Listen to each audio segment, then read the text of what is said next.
Ser Podcast. Muchas películas rezagadas de la pasada temporada aprovechan estas semanas de primavera para buscar su sitio en la cartelera. Es el caso de The End, un musical apocalíptico con Tilda Swinton y Josh McKay, que compitió en el pasado Festival de San Sebastián. Por allí también pasó el incansable Costa Gabras con El último suspiro, un drama sobre la muerte digna y los cuidados paliativos. De Hollywood llegan propuestas como El contable 2 o películas de terror, y el cine español nos trae dos interesantes óperas primas: La isla de los faisanes, sobre la situación de los migrantes en la frontera de Euskadi y Francia, y Todo lo que no sé, un retrato de una treintañera frustrada entre el trabajo y los cuidados. En televisión recibimos a Blanca Martínez y a Carlos González por el estreno de Mari Leandre. ¡Acción!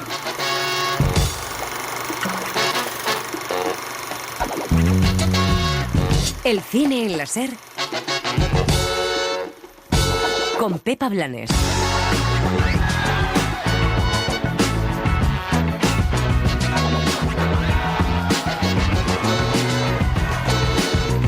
Ha pasado algo más de un año desde que conocíamos los abusos cometidos por un director de cine, Carlos Bermúdez, en el seno de la industria. Era una denuncia del diario El País que contaba el primer caso del Me Too en el mundo del cine español, que había estado observándose desde que el New York Times destapara las prácticas violentas de Harvey Weinstein en Hollywood. CIMA acaba de presentar ahora los resultados de un informe sobre violencia sexual dentro del audiovisual español. Los testimonios y los datos ponen los pelos de punta y demuestran que el machismo, el sexismo y la violencia han sido una constante que han sufrido actrices, guionistas, técnicas y trabajadoras del sector. Las cosas han cambiado, hay una nueva generación que no está dispuesta a permitir que esto siga ocurriendo, y hay una voluntad de cambiar esas prácticas y de mejorar, aunque con reticencias. El informe muestra casos tremendos que se han permitido. Lejos de echar culpas, las conclusiones lo que hacen es proponer una serie de medidas para tomar a partir de ya mismo, para evitar que se vuelvan a producir estas violencias en los rodajes, en los castings o en la promoción, y para que, si aún así ocurren, todo el mundo sepa cómo actuar para atajarlas de inmediato. No vale en esto ponerse de lado, hay que aprender, todas y todos. Hemos sido educados en un sistema patriarcal, pero ya está bien. Ahora nos corresponde cambiar también nuestro día a día, convertir los espacios de trabajo y de disfrute en lugares seguros, y que el cine sea un ejemplo para el resto de la sociedad.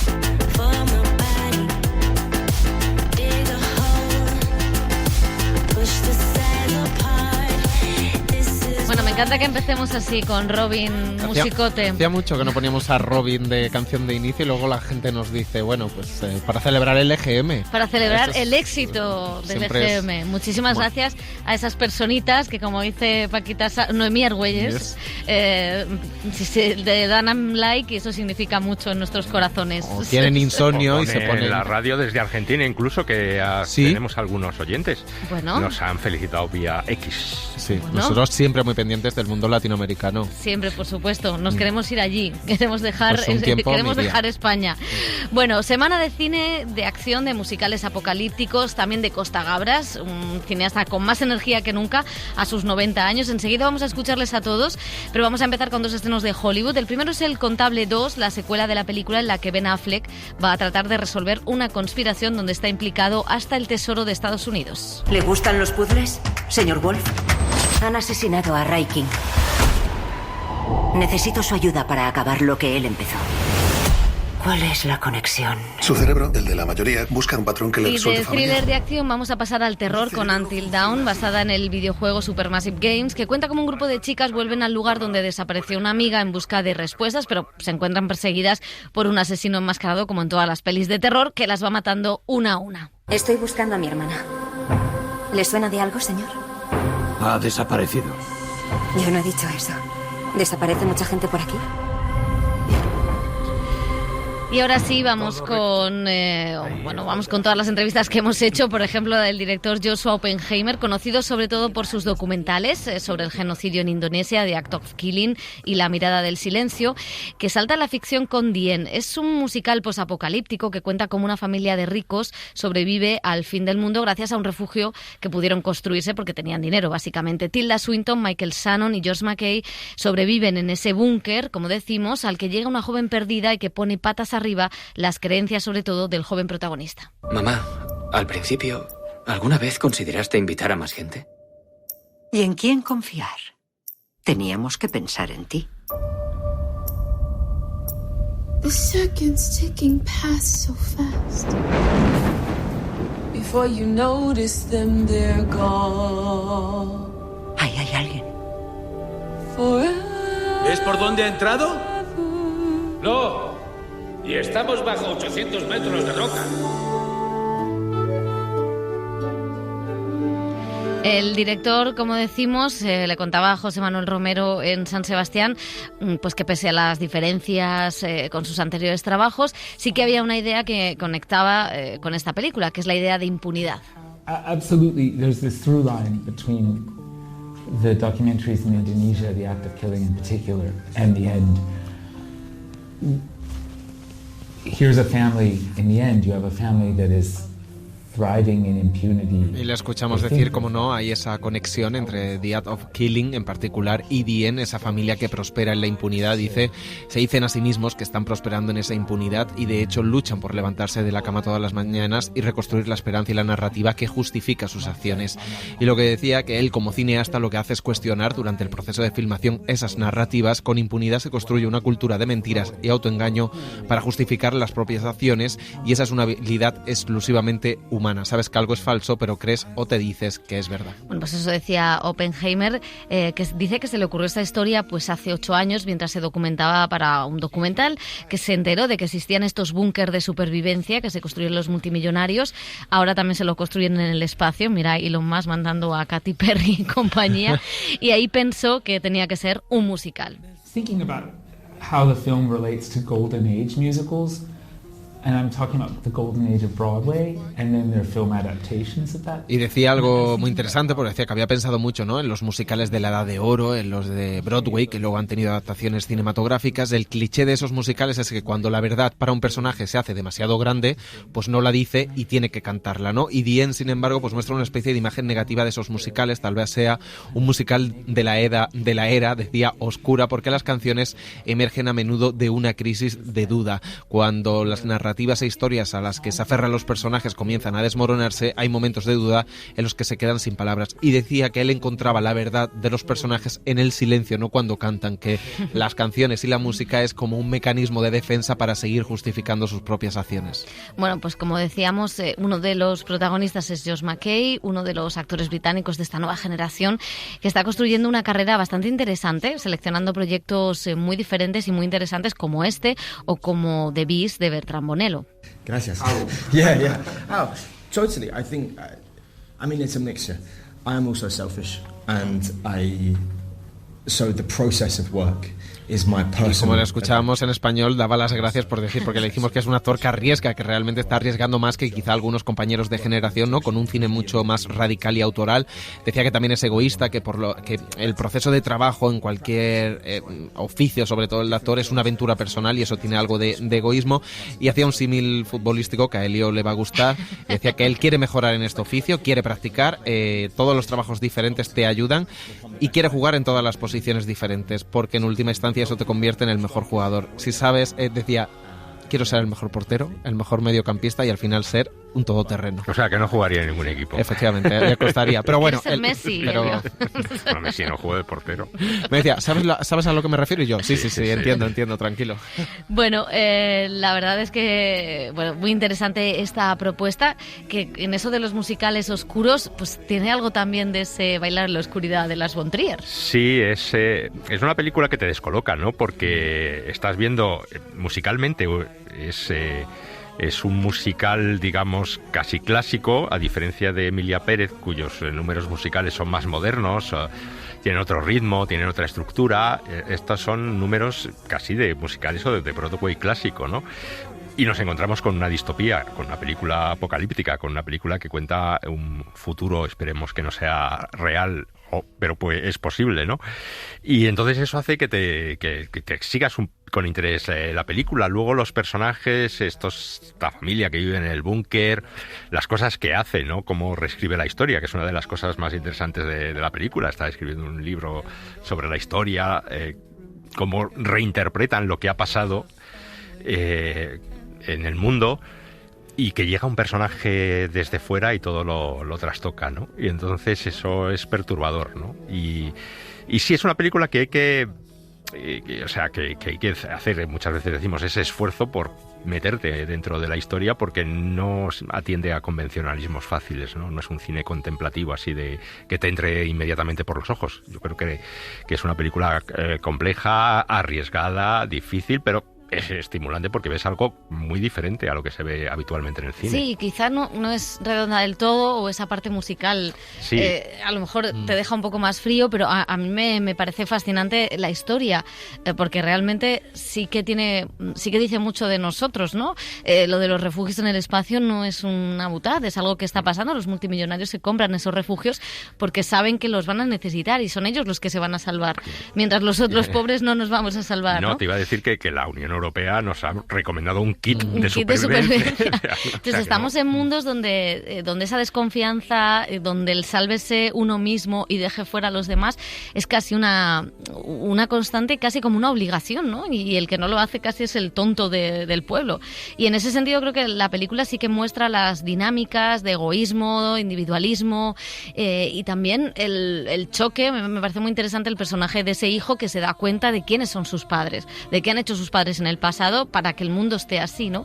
Que puede que puede resonar a muchos momentos, puede resonar a esos hijos que se dan cuenta de que sus padres han sido unos colaboradores del nazismo en Alemania, o del colaboracionismo en Francia, o del franquismo en España, y de repente no sabían nada de esa familia porque se han hecho otro relato de aquello, ¿no? Entonces me parece como que es muy interesante y que es algo que constantemente en las sociedades hemos estado haciendo una y otra vez, y en este caso, con ese apocalipsis o ese futuro de escasez y con el que llega de fuera, tiene también las connotaciones de cómo tratamos a los otros, de si abrimos esa puerta o no abrimos esa puerta, de si integramos o no integramos, y creo que da unas lecciones tremendas, y a mí me gustan mucho las ideas de puesta en escena, ¿no? En esa casa, en esos montículos cuando salen de la casa. Quizá a mí la parte musical, como soy un poquito más reacia o me cuesta menos, pero creo que es una de las apuestas más interesantes de la temporada. Hombre, visualmente es muy sugerente porque ubica ese búnker en una mina de sal, con todo lo que tiene, ¿no? De pues eso, de construcciones de sal, esos montículos, esa blancura que le da también como una idea de algo impoluto que no lo es, ¿no? Que es posiblemente mucho más oscuro, y realmente desde un punto de vista diametralmente opuesto, la película es como un Goodbye Lenin a la inversa. Es decir, este chico ha vivido 20 años en una ficción, o sea, le han contado una ficción. Él no conoce el mundo, no sabe lo que había pasado en el mundo porque ha nacido ahí. Entonces sus padres le han construido su propio universo, y de esa burbuja es lo que realmente puede escapar o no, que también esa es una decisión interesante, y yo creo que es el meollo de la película, ¿no? El personaje de Josh McKay, ¿qué haces? ¿Qué haces con la información que tienes, o con lo que quieres creer, o con lo que sabes, lo que no sabes, y cómo lo utilizas? ¿Cómo de valiente eres para renunciar a tus privilegios? Luego creo que Joshua Oppenheimer es un director muy interesante porque vuelve a utilizar, mirad que de forma tan diferente en los dos documentales fantásticos, perturbadores e impactantes que hizo, pero vuelve a utilizar la teatralidad, el artificio, ¿no? Lo musical casi, con temas tan sensibles, y aquí le da la vuelta hacia el futuro y hacia la ficción, ¿no? Y lo que me parece una película un poco aburrida, tediosa, se me agota bastante pronto. La idea me parece muy interesante, que es los ricos con sus privilegios han construido un búnker, el mundo se ha acabado básicamente por la crisis climática, que lo dejaba claro el director. Son pijos, incluso se han llevado a un sirviente, o lo utilizan de sirvienta, a unos amigos. Ellos han seleccionado quién puede entrar en ese todo el arte búnker. Se podrían llevar el Caravaggio perdido. Total, y se han llevado el arte y han creado una burbuja cultural elitista, absolutamente, en la que han educado a su hijo y le han creado una fantasía y una propia ficción dentro de la ficción.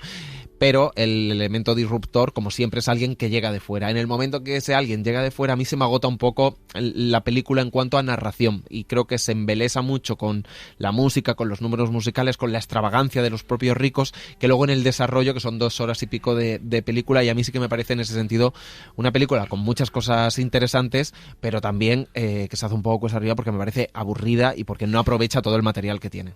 Bueno, pues Dien, como decimos, fue una de las películas del pasado San Sebastián, lo mismo que El último suspiro, que es además el último film de uno de los directores más importantes del cine europeo, Costa Gabras. En ella adapta un ensayo de un médico y un filósofo francés que escribieron los dos hablando de la muerte digna, de los cuidados paliativos con varios enfermos. El director lleva a la ficción ese libro con ayuda de actrices como Charlotte Rampling o Ángela Molina. ¿Alguna vez piensa en la muerte?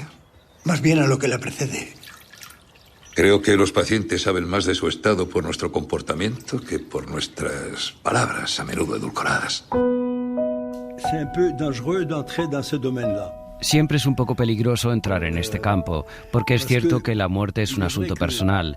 En mi opinión, hay que prepararse y vivirlo con dignidad y que llegue lo más tarde posible. Es cierto que la sociedad actual tiene miles, millones de personas que no pueden valerse por sí mismas, que necesitan a otros.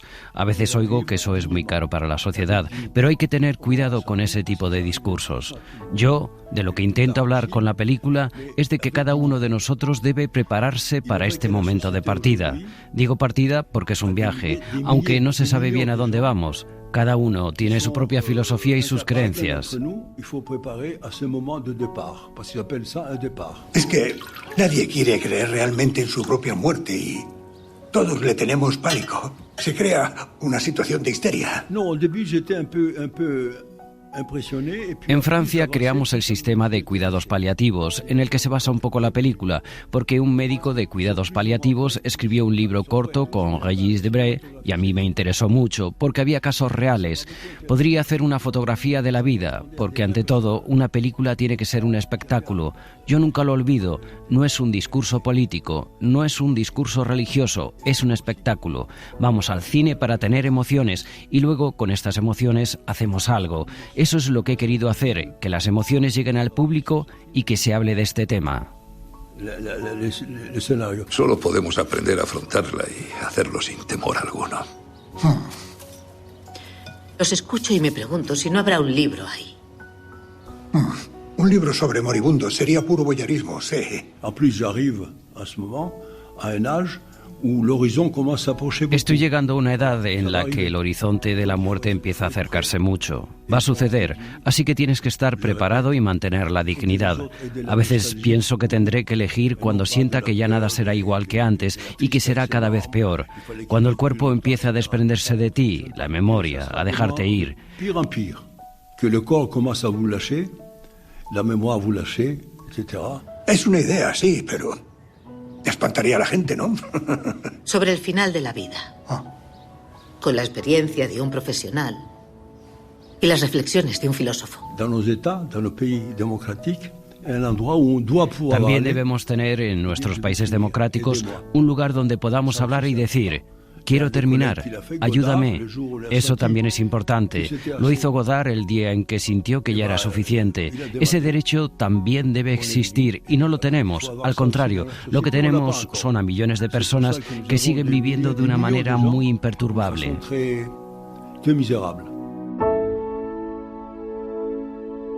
Y lo decíamos el año pasado, que está siendo un momento para revisar el duelo y la muerte. La habitación de al lado, los destellos, Polvo Serán, hablaban de este asunto. Lo hace también Costa Gabras de una manera muy íntima y a la vez muy política, que la verdad es que es lo que siempre ha hecho Costa Gabras en todas sus películas. Sí, bueno, desde Z, pero pasando, fíjate, por su etapa americana, ¿no? Que la tiene, ¿no? Desaparecido la caja de música, y yo quiero recordar aquí ahora El Sendero de la Traición, que es del año 1988, y hablaba ya de la ultraderecha en Estados Unidos, esa ultraderecha que está allí en el medio oeste, una película con Deborah Winger y Tom Berenger, que quizá no es su mejor cine, ¿no? Pero, o sea, su mejor película, pero sí que pone sobre la mesa lo que ahora estamos viviendo, ¿no? Entonces, es un director interesantísimo. Amén, por ejemplo, también habla también de la responsabilidad, ahora que está tan de moda el Vaticano y el papado, pues la responsabilidad que tuvo Pío XII con los nazis y cómo se tardó en condenar el nazismo, ¿no? Y cómo había judíos que le pedían protección y él miraba para otro lado, ¿no? En uno de los temas más controvertidos de la Iglesia. O sea que es un director a seguir, y luego tiene también su discurso social nuevamente en Francia con unas películas en las que habla de los trabajadores, la pérdida de derechos laborales, en fin. O sea que qué bien que siga con los 90 años que tiene haciendo cine. Bueno, ha recibido el César de Honor este año. Estuvo en Cannes el año pasado porque ha sido uno de los impulsores de la restauración de Napoleón. O sea que el tío no para. Y además acaba de pasar de nuevo por España y ha publicado sus memorias donde dice que rechazó El Padrino porque no le gustó la novela. Cosa fantástica. O que no ganó los Oscar porque todo el mundo le boicoteó en ese aspecto. Hombre, darle el Oscar por Desaparecido, donde culpaba a Estados Unidos de todo, era realmente bastante valiente. Y a mí me gusta esta película porque puede que no sea tampoco una de las mejores de Costa Gabras, pero yo creo que no pierde esta manera de mirar. Él decía una cosa muy interesante, que es que a través de los sentimientos y las emociones, que él nunca ha olvidado que el cine es entretenimiento y es sentimiento constante, y que solo así el espectador es cuando actúa políticamente, ¿no? Y eso es muy interesante. Ojalá los políticos supieran, ¿no?, que esa importancia de las emociones también, la izquierda sobre todo, porque la derecha las emociones las utiliza bastante bien. Y creo que en esta, sí que partiendo de esos casos reales, consigue dar una idea de cómo es la situación antes de la muerte, sin lacrimógenos, sin momentos especialmente emotivos, pero sí contando un poco la dignidad de cada persona y en qué es la violencia de los médicos cuando no te dicen la verdad, cuando no hacen caso al paciente o cuando el paciente no tiene la posibilidad de morir como quiere. Y aquí es verdad que da la sensación de que son casos un poco extravagantes, pero nos decía que era un hospital público y que esto pasaba en Francia, que evidentemente no en todos, pero que en este hospital se había llevado a cabo, en que los enfermos realmente podían optar, como opta esa mujer, a tomarse unas últimas ostras frente al mar tomándose el vino, o a meter al perro en el hospital. O sea, que son casos que pueden parecer un poco extravagantes o inventados, pero están basados en un ensayo que es muy interesante sobre cómo morir dignamente, no solo sobre la eutanasia, sino cómo morir de una manera sin dolor, ayudado por los médicos. Y me parece que un señor de 90 años que hable de esto en un país como Francia, que ha obviado o ha evitado hasta, fíjate que son laicos, tener una legislación sobre la muerte digna, me parece que sigue siendo súper combativo. Ahora citar a Godard, claro, en uno de los casos. ¿Sabes qué pasa? Que él, aunque tenga películas más flojas, menos flojas, lo que tú hablabas de la emoción y de los personajes, hay algo que en el cine no es fácil, que es transmitir ese profundo humanismo que transmiten los personajes de Costa Gabras, y sobre todo en esta película. Mucha gente puede intentarlo, pero el problema es que caes en una emoción impostada, o porque los actores no están bien, o porque no te crees a los personajes, y aquí lo ves no como si fuera un documental, no como La vida pasar, porque también tiene momentos, pues eso, ¿no?, que juega con el dramatismo de cómo, hasta dónde llevamos la conversación sobre la muerte, pero en todos los personajes intentas entenderlos, o tienen esa profunda humanidad de entender sus últimas voluntades. Es una película simplemente sobre el derecho a tener una conversación sobre cómo quiero morir. Ya estoy en cuidados paliativos, ya sé que es muy difícil que salga de esta unidad, pero quiero decidir cómo muero junto a mi familia, cómo muero conforme a mis ideales políticos, religiosos, con ese respeto y esa voluntad. Y luego comentaba Pepa que viene la película en parte de una adaptación, de unas conversaciones. Qué nutritivo y qué interesante es que sean unas conversaciones entre un médico y un filósofo, ¿no?, donde podemos tener esta altura de miras en torno a la muerte, con reflexiones filosóficas de un filósofo que ha teorizado toda su vida sobre la vida, pero ahora se encuentra en una situación donde se enfrenta a un miedo tremendo hacia la muerte, y acude a un médico que ha lidiado toda su vida con los últimos días de muchos pacientes, con lo cual está acostumbrado, pero nunca se está acostumbrado a hablar de la muerte, porque dice, siempre caemos en lugares comunes, en frases hechas, en lo que tenemos que decir. Y en ese desarrollo yo creo que la película se ve bien, y sales con una sensación de que es una libertad casi individual, ¿no? De entender un poco el derecho de cada persona, cómo quiere despedirse, y que es importante también que su entorno lo respete, no solo los médicos, y no solo haya disposiciones políticas en torno a eso que garanticen ese derecho, sino también cómo el entorno debe entender eso. Sobre todo, y esto que decías es interesante porque al final desde los antiguos griegos no separaban la ciencia de las humanidades, ¿no? La filosofía de la medicina, ¿no? Y creo que en este mundo, como la filosofía no da un beneficio económico al momento, pues es una cosa superficial, y creo que en parte él decía, bueno, cada uno que muera como quiera según sus creencias, ¿no? Y creo que la medicina y la filosofía, que es lo que hace la película, juntar ambas doctrinas, ¿no? Y ambas cosas, cómo se pueden combinar en la vida y cómo las dos son necesarias, es lo que nos hace ser felices y nos hace habitar el mundo, ¿no? Entonces, ese ir a contracorriente en un momento donde se abandona todo aquello que no sea economicista o útil, me parece que sigue siendo tan revolucionario que viva Costa Gabras siempre. Viva Costa Gabras. Viva Costa. Viva Costa. Además tiene una relación muy curiosa con España, porque esa relación con Jorge Semprún, ¿no? Sí, y él habla un castellano bastante bueno, que no sé si lo practica mucho a lo largo del año, pero cuando viene a España él se esfuerza mucho por hablar español. Bueno, pues le recomendamos esta última película de Costa Gabras. Y del cine español se estrena en La isla de los Faisanes. Es una película de Asier Urbieta. Se ambienta en ese lugar, esa isla en medio del río Bidasoa, que la mitad del año pertenece a España y la otra a Francia, y donde son rescatados muchos migrantes. Una pareja local se topa de repente con uno de ellos que se está ahogando y deben decidir qué hacer. Jon Elaspiur, Sambu Diabe y la actriz Itziar Ituño son los protagonistas. Yo la verdad que conocía la historia de la isla de los Faisanes y me parecía una golosina para la ficción, porque es un lugar pues muy curioso, ¿no? El condominio más pequeño del mundo, 6 meses es española, 6 francesa. España comparte con Francia la soberanía de esta isla, la isla de los Faisanes. Y en nuestra película, además de ser un lugar real, pues es un lugar metafórico, ¿no? Porque a la hora de hablar de las fronteras, pues qué lugar más absurdo que la isla de los Faisanes, una isla muy pequeña, inhabitada, donde ni siquiera hay faisanes, y 2 países hegemónicos comparten la soberanía. Restauraron la isla de los Faisanes Isabel II, reina de las Españas, y Napoleón III, emperador de los franceses en el año... Leí en el periódico que una persona se había ahorcado enfrente del río, una persona negra, me llamó mucho la atención. Empecé a documentarme y vi que no era un hecho aislado, que al final la frontera del Bidasoa se ha convertido en un lugar muy importante para la gente en tránsito desde África al norte de Europa. Y bueno, pues el camino es muy largo, ¿no? Pues han cruzado el desierto, el Mediterráneo, y entran en la Europa sin fronteras, y de repente se encuentran con esta frontera que ellos no imaginaban que existía y no la dejan cruzarla.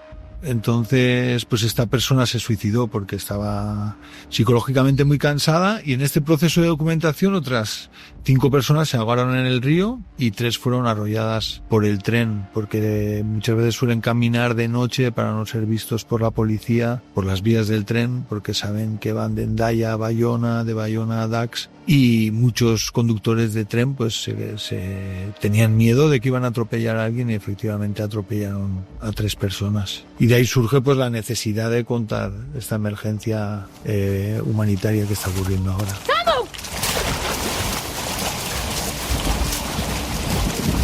Yo creo que es imprescindible en cualquier campo del arte ser rebelde, ir en contra de lo establecido, ¿no? O sea, es imprescindible para llegar a hacer cosas interesantes y para romper moldes de lo que ya está establecido. En la vida también, por supuesto, pero creo que como artistas tenemos una responsabilidad, ¿no? Y para mí es un placer poder hacer proyectos de este tipo, porque realmente queremos contar estas historias, ¿no? Y poder dar cuerpo a estos personajes, y que solo con el hecho de que esta historia llegue a gente que no lo conoce, eso es muchísimo, ¿no? Desgraciadamente, pues el tema de la migración está de actualidad en el Bidasoa, en el Mediterráneo, en Estados Unidos, en un montón de países. Al final, ahí donde hay fronteras, pues hay problemas. Nosotros, al principio de la película, pues pone que para nosotros las fronteras son líneas invisibles, son pequeñas ficciones creadas por el ser humano que tienen consecuencias muy trágicas para muchos seres humanos. Bueno, ¿qué os ha parecido? Pues lo más curioso es el planteamiento, claro, esta isla que está en el Bidasoa. Yo no tenía ni idea. No, pero fíjate, sale en La vida breve, sale porque ese era la isla que utilizaban el reino de Francia antiguo, el reino de España, para intercambiar princesas. Y ahí sale en una breve escena que pasa de Francia a España en la isla de los Faisanes. Hay otra película, Cambio de Reinas, que bueno, pues es la misma historia, ¿no? Y también sale la isla de los Faisanes. Velázquez, el pintor, ideó un pabellón para que se produjera allí, en la isla de los Faisanes. Me parece una boda real, ¿no? Entonces, claro, y es curiosísimo que cada 6 meses se hace una ceremonia militar de arriada de la bandera francesa, se levanta la bandera española, se iza la bandera española, y claro, todo está ahí tan ceremonioso y tal, y resulta que esa tierra es tierra de nadie, porque cuando aparece un emigrante muerto, nadie quiere hacerse responsable, ¿no? La metáfora es eso, y que la frontera pues no deja de ser eso, pues como se dice al principio de la película, una línea trazada por los hombres artificialmente. Y entonces, bueno, pues eso, y luego hay otro caso que yo, pues leyendo y viendo la película y hablando con los protagonistas y el director, es que han muerto 9 personas, 9 inmigrantes tratando de cruzar a nado el Bidasoa para ir a Francia, porque también Francia su frontera la ha cerrado en el Bidasoa, ¿no? Y también es paradójico que en esta Europa de fronteras abiertas interestatales, pues resulta que no, que hay fronteras todavía y que hay controles de los franceses y que los inmigrantes se tienen que jugar la vida cruzando, pues eso, un río como el Bidasoa, que no es el Estrecho, pero sigue habiendo inmigrantes muertos ahí, ¿no? Y que son cosas que pasan desapercibidas en los periódicos y en la sociedad, ¿no? O sea que a mí el planteamiento me parece muy interesante. Creo que la historia le falta un poco, aunque el director dice que ha querido hacer un thriller, le falta ese componente de thriller, eso que decíamos, que sea interesante, que sea una película con emoción, que atrape a los espectadores en ese momento. Pero todo lo demás me parece eso, muy...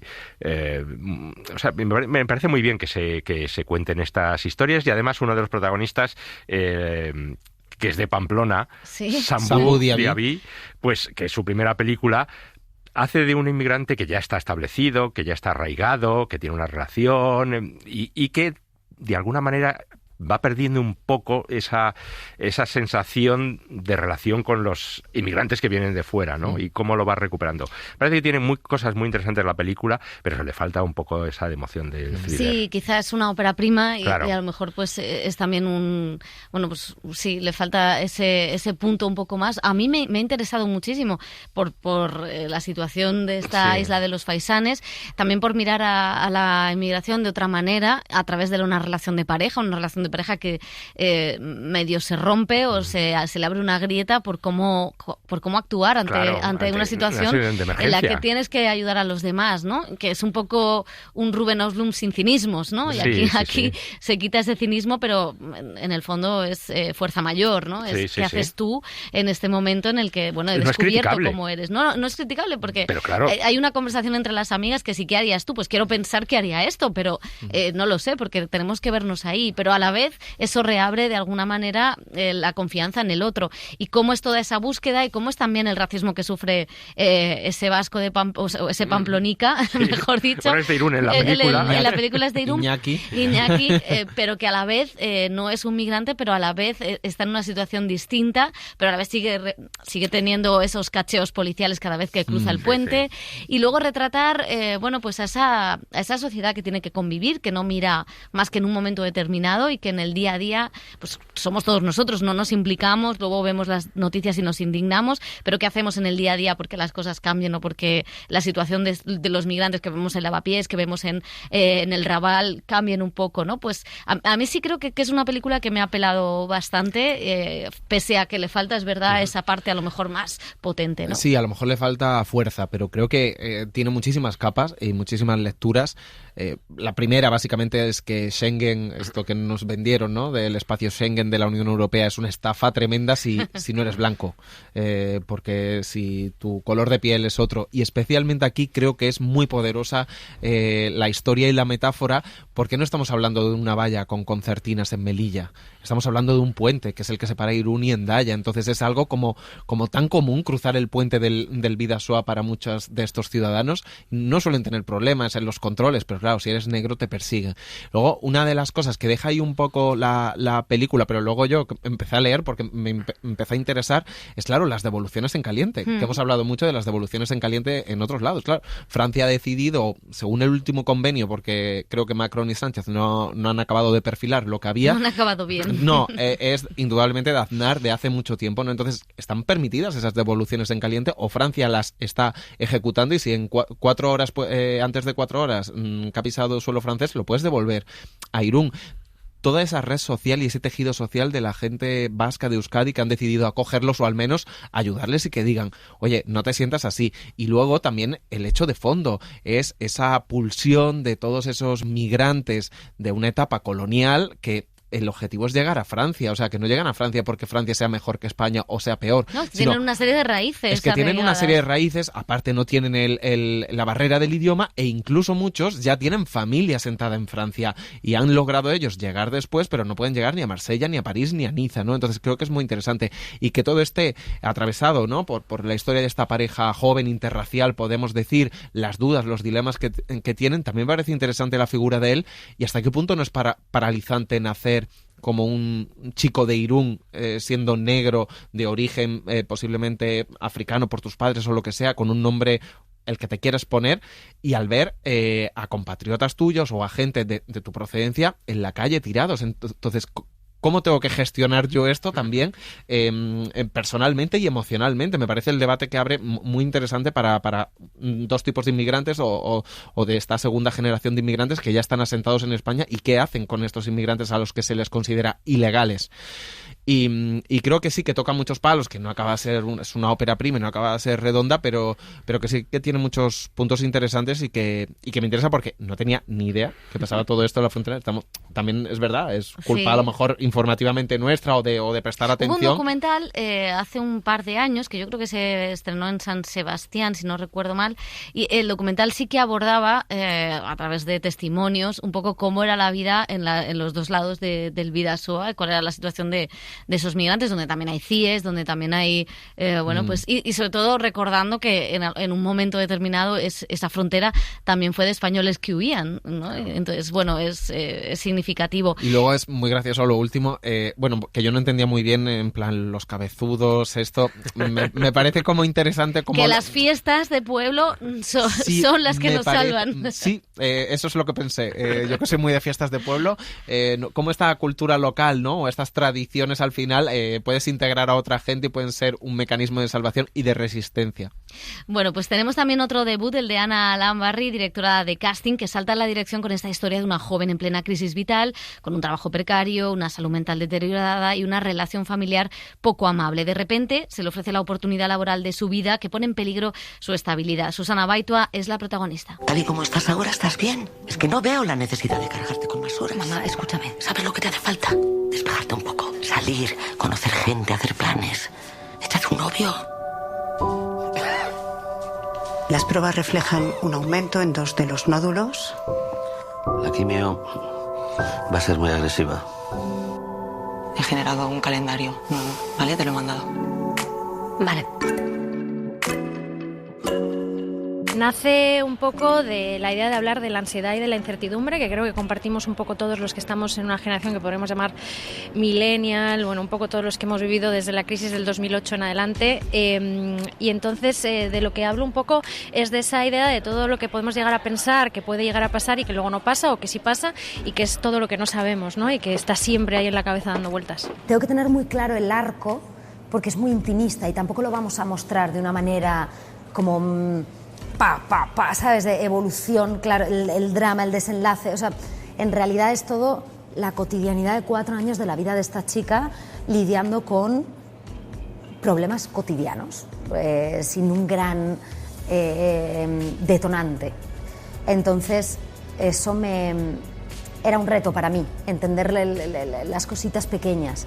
Pero es verdad que estoy siendo muy consciente cuando me entrevistan o con gente cercana que la ha visto, que me habla mucho del retrato generacional, y eso justo en concreto no lo había pensado y me parece muy positivo. En el caso de las mujeres, entre los 35 y los 40 años, si decides no ser madre y no tienes pareja y decides no tener pareja, como es el caso de este personaje que en algún momento lo intenta pero no encuentra la forma, ¿qué te queda si no tienes un éxito laboral, ¿no?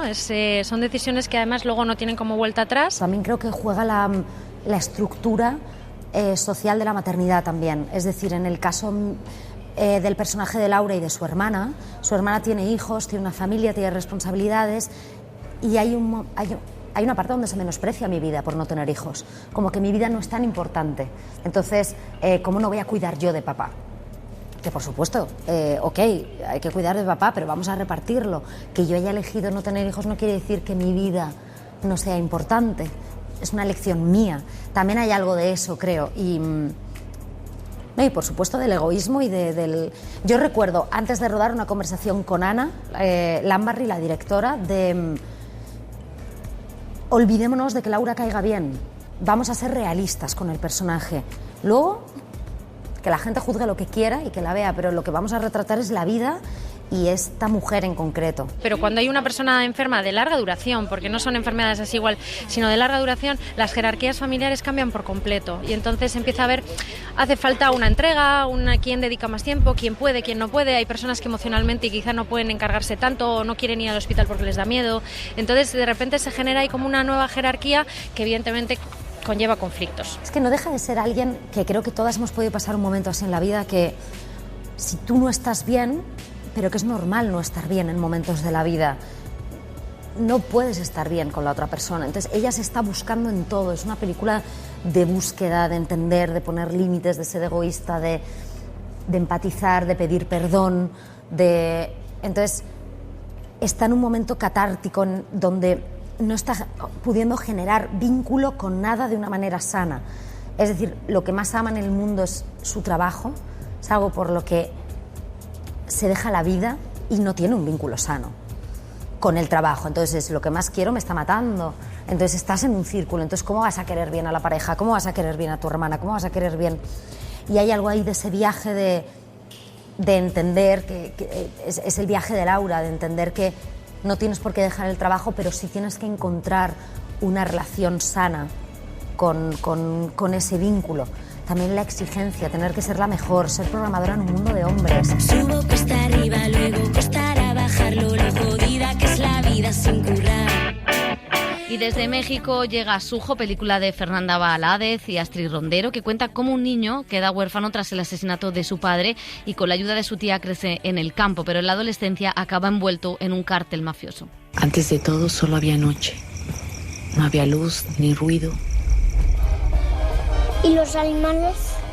Esos ya existían, pero no tenían voz ni cuerpo.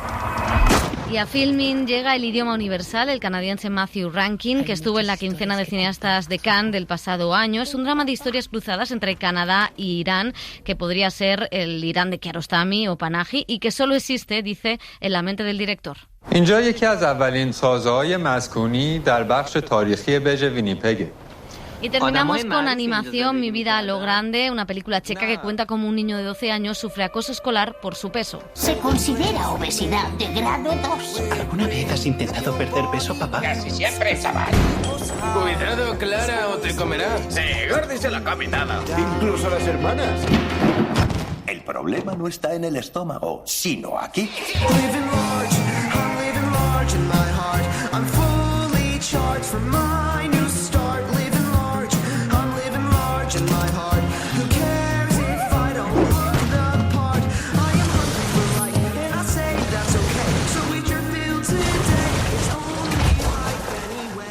El cine en la SER con Pepa Blanes.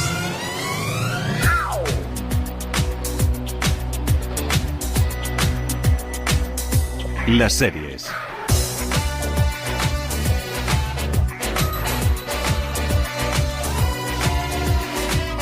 Presumiendo que lo sabe todo, me dice cosas que no suenan del todo bien. Está tratando de seducirme, entre la marcha y tanto ruido no le oigo bien. Pero hace la sonrisa. Bueno, Chenoa, música nostálgica, Dani Garrán, hoy promete. Aquí somos chenoístas, ¿eh? Chenoa siempre vuelve. Por supuesto. Y el chándal, El chándal, exactamente. Siempre lo defendemos. Bueno, vamos a hablar de Mariliendre, que es esta serie musical ambientada en la escena gay de principios de los años 2000, que los Javis pues no han dudado en patrocinar, en producir, y que resignifica y pone de protagonista pues ese insulto tan machista a esas mujeres que tanto han hecho y siguen haciendo por el colectivo las Mariliendres. Exactamente. Después de su paso por el Festival de Málaga, la serie creada por Javier Ferreiro y producida por Suma Content llega a 3Player con muchas expectativas. Es una dramedia musical en la que conoceremos la historia de Mary Román, una mariliendre de la noche gay madrileña que se ha convertido en una diva destronada tras la muerte de su padre y el rechazo de sus amigos. Está narrada en 2 líneas temporales. Es una búsqueda de la identidad, una oda a la amistad y un recorrido por las 2 últimas décadas del colectivo, con un reparto coral que incluye a veteranos como Mariano Peña, Nina o Mariona Terés, actores jóvenes como Blanca Martínez, Omar Ayuso y Carlos González, y jóvenes debutantes como Genesi o el triunfito Martín Urrutia. Hace 10 años, alguno de mis maricones estaría aquí a mi lado, acompañándome en el velatorio de mi padre. Como lo estaba yo, cuando se ponían finos en los antros más asquerosos y acababan volcando por los suelos como ratas. Yo era la que los levantaba de su propio vómito y los arrastraba hasta su puta casa. ¿Y quién me acompaña a mí ahora? Pues nadie, chico, nadie. Ya no hay ni un solo gay que me sujete el bolso para mear o que me pinte la raya del ojo en los baños de una discoteca.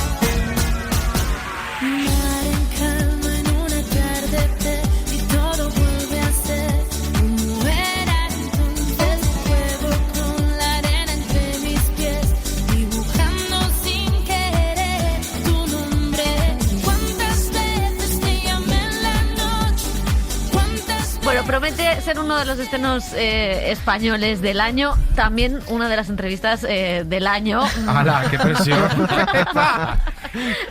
Tenemos aquí a 2 de los protas de Mariliendre. Muchísimas gracias. ¿Cómo estáis? Muy bien, muy contentos. Blanca Martínez, Carlos González, teníamos muchas ganas de veros desde que en el Festival de Málaga ya empezamos a ver el run run de la serie. O sea que muchas gracias por veniros aquí. Gracias a vosotros. Ya la verdad que os veo mucho y lo que os he dicho antes de entrar, estoy nervioso y todo. No. Sí, me siento actor. Me siento actor. He hecho cursos. Es el check que me faltaba. Por dilo, que sí. Bueno, vamos a empezar por hablar de este proyecto de Mariliendre. ¿Cómo os llega? ¿Por qué os interesa? Todo lo que rodea, ¿no? Desde la parte musical a lo que cuenta. ¿Cómo ha sido para vosotros esta experiencia? ¿Quién empieza? Porque son como súper contrapuestas. Son súper diferentes. Bueno, pues yo en mi caso, Javi hace unos años me habló de este proyecto, estaba por ahí en preproducción y me dijo que estaba escribiendo un personaje para mí. Entonces imagínate que venga alguien y te diga eso, principalmente no me lo creo, porque estas cosas pasan y lo sabemos, pero evidentemente cumplió con su palabra. Tuve que hacer casting igualmente, pero como si alguien te hace un traje a medida, pues que agradecido, ¿no? Como que orgullo en ese sentido. Y yo soy muy feliz por formar parte de esta serie que creo que es tan importante y que va a ser muy referente como para mucha gente más joven que yo y que yo no he podido ver cuando tenía esa edad. Y yo es todo lo contrario, todo lo contrario. yo sabía que se iba a hacer Mariliendre y yo era como, ¡guau, qué guay! Y en cuanto dijeron, es una serie musical, dije, vaya putada. Porque yo canto muy mal, yo sé que no es lo mío. No canta nada. No es lo mío. Entonces, yo sé que estaban haciendo casting y yo les decía a mis repres, por favor, hay que conseguir una prueba. Y me decían, si es que te conocen, pero están buscando cantantes. Y yo... Y aunque me decían que no me querían ver, yo me apunté con la directora del coro de Jaca en Navidad, aunque me habían dicho que no. Dije, bueno, yo me voy a grabar un vídeo por si acaso. Y se lo enseñé a mi repre y me dijo, mejor no lo vamos a enseñar. Porque no te va a ayudar en nada. Y dije, me parece bien. Y al final, creo que cambiaron sus prioridades. En cuanto a la búsqueda de Mary Román, me pude colar por ahí. Estuve 2 meses haciendo pruebas.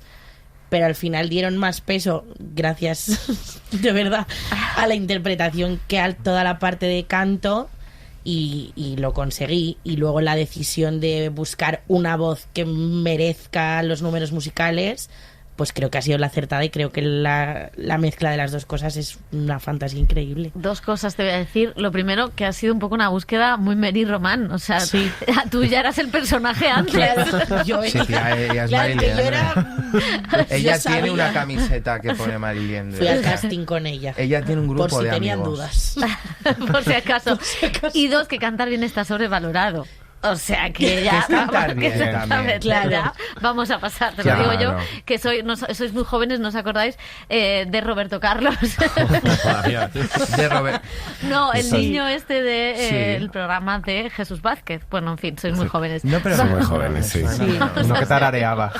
Vamos con el principio, que es el título, Mariliendre. Vamos a hablar de esa palabra porque, bueno, es un término que se utilizaba de forma despectiva, incluso machista, para referirse a las mujeres que tenían muchos amigos gays.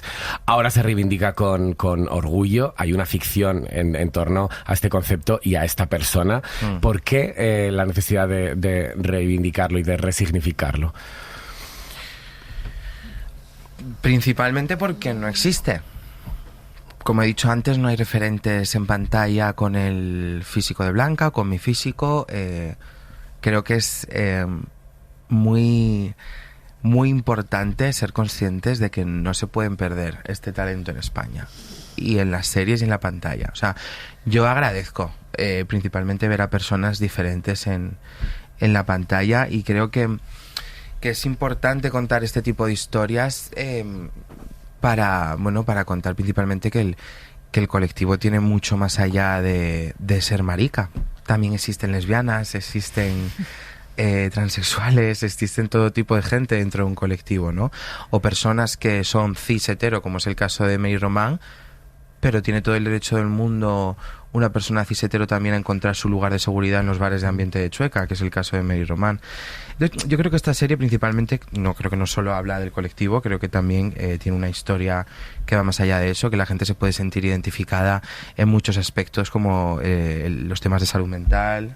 Claro, y el reivindicar esa palabra y el darle la vuelta es un poco como se han hecho con otras, como es maricón, el zorra, el gorda, todas estas cosas que yo creo que es quitarle el poder a la gente que te arrojaba esa palabra y hacerla tuya y sentirte orgulloso de eso, porque no es nada malo. Yo, es que lo he dicho un montón de veces, ni sabía que Mariliendre venía de un lugar negativo como insulto, como término peyorativo para nosotras, porque yo en cuanto llegué a Madrid pisé Chueca y ahí me dije ¿qué pedazo de Mariliendre? Y dije, pues claro que sí. Entonces, para mí no era nada malo. Yo llevo esa camiseta a un casting del proyecto de mi vida porque yo pa'lante con eso. Entonces creo que es como parte de apropiarnos de todas esas palabras que nos tiraban a todos encima del colectivo. Bueno, esta imagen de las piedras voladoras convirtiéndose en flores.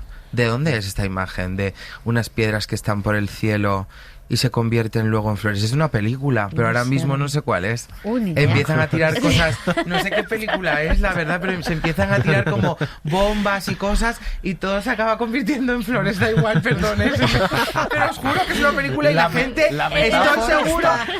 gente, estoy seguro que la hemos entendido. Lo pienso y si me viene lo digo. Y es una serie también sobre la amistad. Por supuesto, que es un temón. La amistad, tía. Es un temón, que no hay muchas series sobre la amistad. Bueno, hay más películas, ¿no? Como Harry Potter. las ventajas de ser un marginado, ¿no? Como este tipo de películas. Peli me encanta. Esa peli es súper guay. Pero es verdad que el tema de la amistad es algo Es que muy yo creo concreto. que se le está dando como más Aquí. valor ahora a las relaciones de amistad, que antes era como el buscar el amor, las pelis del amor, quizás la familia también, pero qué es mal han la hecho. amistad juega un papel importantísimo en la vida de la peña. Sí, yo estoy pasando ahora mismo por un duelo amistoso y es algo durísimo. Lo lloro muchísimo. Perder amigos por el no me camino. lo puedo creer que esto... a mí me decían, ya verás cuando seas mayor, que la gente se va, que la gente va y viene. Y yo, ¿cómo se va y la gente y viene? Si mis amigos son mi familia, la familia que yo elijo. Claro, la gente se va y a veces sin dar explicaciones y la vida toma diferentes caminos y es duro, es algo totalmente duro y es lo que le pasa a Mary Román, ¿no? Que se hacen familia los amigos, los personajes de la serie les pasa, nosotros dos, por ejemplo, que somos los dos de fuera, cuando vienes a Madrid, tú no tienes a tus amigos de siempre o a tu familia aquí, entonces te tienes que hacer los tuyos y a mí mis amigos de Madrid son mi familia. Claro. Y es una de las, es de las relaciones más importantes que tengo yo en mi vida y darle su sitio me parece muy guay. Y yo creo que esa también es uno de los puntos fuertes de la serie, que aparte de hablar de la amistad, que puede ser como muy fuerte, muy pasional de alguna manera, también habla de la fragilidad de esos vínculos en un mundo donde si te mueves un poco se pierde eso, y en el fondo todos los personajes llevan o arrastran como una soledad y también una falta de autoestima alucinante. Eso es, sí. y una falta de aceptación también profunda que tienen, o sea que en la serie tiene todo este colorido, este brillo, pero tiene ese pozo dramático que la gente debe saber que se va a encontrar. Sí, que también se ve que crecer duele, ¿no? Yo creo que también esa parte de los personajes que están cuando son jóvenes, que es todo más una fiesta, y cuando todo el dolor del crecimiento y lo sola que es la vida, en verdad, como las que cosas que cada uno se está lleva muy por solo. detrás. Cuando creces cada vez se está más solo y hay que, como es un proceso ¿no? Como de hacerse amigo de la soledad y la autoestima. O sea, lo que le pasa a Mary Román es ese viaje, ¿no? De la autoestima, y que no tiene que depender solamente de un grupo de hombres para que ella sea feliz, sino que ella misma tiene que... O sea, ella está ahí, luego cada uno lleva su mochila, cada personaje. Sí. Y es como esa sensación de pertenencia al grupo, pero a veces no sé si estás encajando bien, o fuerzas para no estar solo, te colocas en sitios peligrosos. O sea, habla un tema en torno a todo eso. Sí, habla muy bien de la salud mental, esta serie, y de la pérdida, y que no es solo chueca, ¿no? Que hay un hilo narrativo que creo que está muy bien creado por parte de Javi Ferreiro. Y hablando de Chueca, también hay una representación precisamente del barrio. Claro, y de la noche. De esos primeros 2000, la representación del colectivo, del barrio, de la lucha también y la necesidad de conquistar derechos. Es un poco un recorrido a lo largo de 20 años de toda esa de toda esa gente que pasa por el barrio, ¿no? No sé si sentís de alguna manera que habéis recreado una época que ha vivido mucha gente. O sea, sí que han llegado un montón de comentarios de gente que sí ha vivido ahí en ese momento y era como... Dios, qué fuerte revisitar todo esto. Hay gente que es como que le puede doler, y hay gente que le está doliendo darse cuenta de cómo han pasado todos esos años, de las cosas que han podido dejar atrás, de las cosas que ya no están haciendo. Hay otras que te lo dicen como desde la ternura. Javi Ferreiro en el rodaje, hay unos niños y una de las madres le fue a decir a Javi Ferreiro: yo de joven era una Marilindra y ahora como me aburro. Cómo nos aburrimos, ¿no? De mayores. Y luego está también ese homenaje a esa generación con el personaje de Piti y del... bueno. Tenemos que hablar de Piti. Piti actor. No, pero que sí que es un homenaje a... Bueno, pues al pasado y a la memoria también de un colectivo que ha luchado, ¿no? Que ahora parece que la cosa no hay que luchar y hay que seguir luchando, pero que es hay verdad. mucha gente que se ha comido mucho más que nosotros. Muchas palizas. En el sentido no quería literal. decirlo, pero sí, muchas palizas en el sentido literal, y nosotros ahora estamos pudiendo contar ficciones de eso. O sea, impensable en la época. Bueno, estaba Pedro Almodóvar siempre metiendo como sus cosas, ¿no? Pero ahora creo que se está abriendo una ventana a que puedan entrar más guionistas queer o más personas jóvenes para tener otro tipo de mirada frente a eso. Pero es súper importante esto que tú dices, el capítulo 4, ¿no? Ese Sí. en concreto creo que representa como una generación preciosa que a mí personalmente me emociona mucho ver de dónde vengo, ¿no? Que son también una familia, que ellos han Total. creado también Sí. su familia, ¿no? Totalmente. Menuda familia. Menuda familia. Que está desestructurada. Bueno, hija, las familias... En todas las casas cuecen habas. Silencio y menuda familia. No, pero también creo que es bonito porque la serie mira hacia atrás y hacia adelante. Claro. Y en tu personaje, sin hacer mucho spoiler, pero es muy bonito como intenta tender ese brazo que no pudo tender en su día hacia atrás, y eso acarreó un silencio y un dolor en una persona, en un personaje importante de la serie, y luego se da cuenta de que tiene que tender ese brazo hacia adelante con una futura generación. No sé si ese es el camino que todos deseamos, ¿no? Que haya este avance que hemos hecho y que contamos. Ojalá hay una conversación en el último capítulo, como que el tender ese brazo hacia adelante parece que es volver a los mismos problemas que pasaron la gente del colectivo antes y ahora son otros, y es como qué bien que se avance y que los problemas que ahora pueda tener un niño no sean los mismos que lo que pasó esta gente antes, pero hay que seguir tendiendo ese brazo porque siguen ocurriendo cosas y parece que está todo hecho como tú habías dicho antes, pero ni de coña. No, por eso es importante que en la cultura podamos producir más historias de estas, no solo porque nosotros tengamos trabajo, que también hay que vivir. No, Que eso es importante que también. Es verdad que gracias a Dios, yo no sé si en otra época yo hubiera tenido tanta posibilidad de vivir de esto.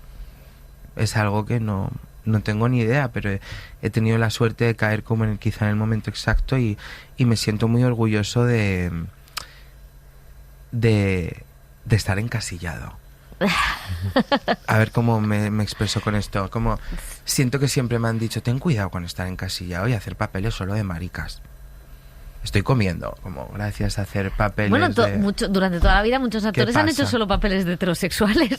¿Qué pasa? Totalmente. Claro. Están encasillados. ¿Qué pasa? Cuidado con Pero hacer es de que mi hetero. objetivo no es hacer un papel de heterosexual. Mi objetivo no es como hacer un... Era de proyectos que te gusten. Bueno, de historias que me papeles te apetezca que emocionen. contar, y me parece que tener la oportunidad de narrar historias de nuestro colectivo es un privilegio como artista y como actor, que me hace también a mí ser consciente de dónde vengo, ¿no? De cuál es mi origen y todo eso. Entonces, bueno, ahí estamos, ¿no? Quitando caspa. No, y luego lo que decíais antes creo que es importante. Citabas a Almodóvar, pero los Javis también como productores o como creadores en la última década, ¿no? Desde... ahora estamos hablando mucho de lo trans. Ellos hicieron Veneno y trajeron un debate con actrices trans que lo tenían. Mariliendre, hablabas tú también de los cuerpos, la revolución de los cuerpos un poco en la ficción, que es todo normativo, no lo siguiente. No es que sea normativo, es que todo el mundo es guapo. Claro, Yo es no tengo, aburrido. No tengo Claro. palabras para ¿Esto está describirles. cambiando? Yo no tengo palabras para describir a estas dos personas. De verdad que me emociono. O sea, creo que lo que están haciendo por nuestro país y por nuestra cultura es algo de agradecer. Es súper importante. La cantidad de trabajo que están dando a personas, no solo en la pantalla, sino detrás, ¿eh? O sea, en sus oficinas, en las producciones, en el equipo, hay personas del colectivo trabajando. Y si esto está cambiando... Bueno, estamos aquí, algo está cambiando. O sea, yo creo que están haciendo unos proyectos increíbles y están democratizando gente y cosas que antes estábamos como en las esquinas, que es tan guay, tan bonito de ver, tan creativo para los que trabajamos con ellos, para la gente que lo ve. Ellos Están han- creando vocabulario, cultura propia para todo el mundo. Es muy heavy. Y que ellos lo viven y se emocionan. Sí. No blanquean con nuestro colectivo, ¿entendéis? Que eso es lo que a mí lo que nos molesta, en parte, como ver personajes con nuestros físicos rellenando huecos vacíos para contar qué, para contar exactamente qué es lo que quieres contar. Y por eso mola Mariliendre, porque Mariliendre va más allá del peso de Blanca. Y o eso del viene físico también de Blanca. Ferreiro y de... Que eres la más guapa del mundo, que lo sepas. Pero entendéis, ¿no? Lo que quiero decir. Sí. Cuenta una historia. Y ya, pues chicos, ojalá, ¿no? Llegue el día donde podamos ver historias entre dos hombres o entre dos mujeres que no ocurra, que no tenga que ver todo... Eso es la trama, ¿no? ¿no? Sí. Y precisamente decían los Javis en la presentación de la serie que la definían como la celebración de cuando el colectivo se da cuenta de que merece ser feliz y quiere ser feliz. Quiero decir, a lo largo de muchas décadas se han usado también historias del colectivo tristes, todo acaba mal, en tragedia, pero de un tiempo a esta parte ya se miran desde otro punto de vista, ¿no? Total, además, en Mar y Liendre, que eso también nos lo han hecho llegar, hay como momentos clave para la vida de cualquier marica o de cualquier persona del colectivo que llega a un lugar seguro, ¿no? Como cuando entra Mary con Jere a Chueca y ven su sitio. Cuando tienes la primera conversación en la que te dicen que todo está bien y no pasa nada. Como momentos clave que lo hacen todo muy bonito, y revisitar eso para gente que lo ha vivido está siendo como muy especial, y es guay que ahora la gente que lo vea luego no tenga que pasar eso como traumático momento, sino como uno más. Y Sí, como de dignificar también los bares de Chueca o la noche. Frente a Pachá, que eso está muy bien. Claro. Claro. Está guay esa comparativa. Las dos Españas. Súper aburrido, Pachá, esa noche. Pues mira, yo no he estado nunca. Yo la verdad que no he estado nunca. ¿Habéis estado en Pachá? Una y no. Una y no más. No contestes. Vamos a hablar de vosotros, que sois los invitados bonitos. No, pero sí, está bien también, porque antes, cuando hablabas de lo de cantar, claro, es un musical. ¿Cómo ha sido también la parte de hacer los números, de bailar, de las coreografías? ¿Cómo ha sido toda esa parte, que es muy importante también en la serie?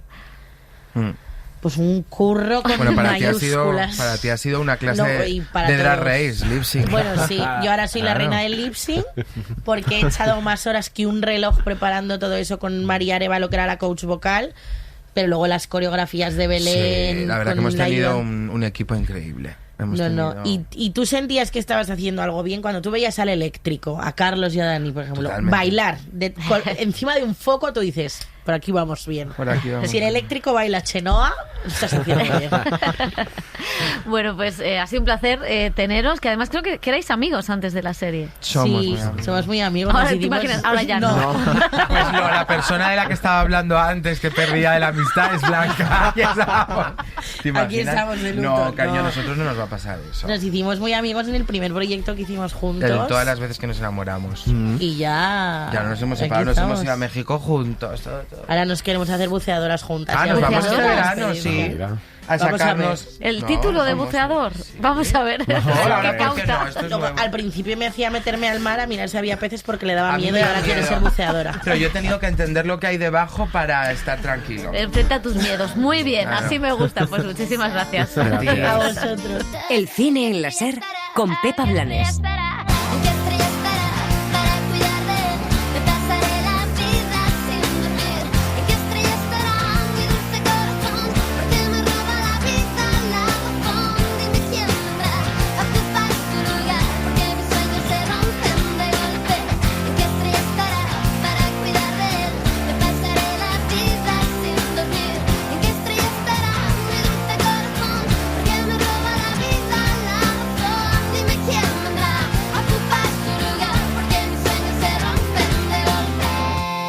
Suscríbete al Cine en la SER. Escúchanos en directo en la SER los sábados a las 7:30 de la mañana y los domingos a las 3 de la madrugada. Cadena SER. La radio.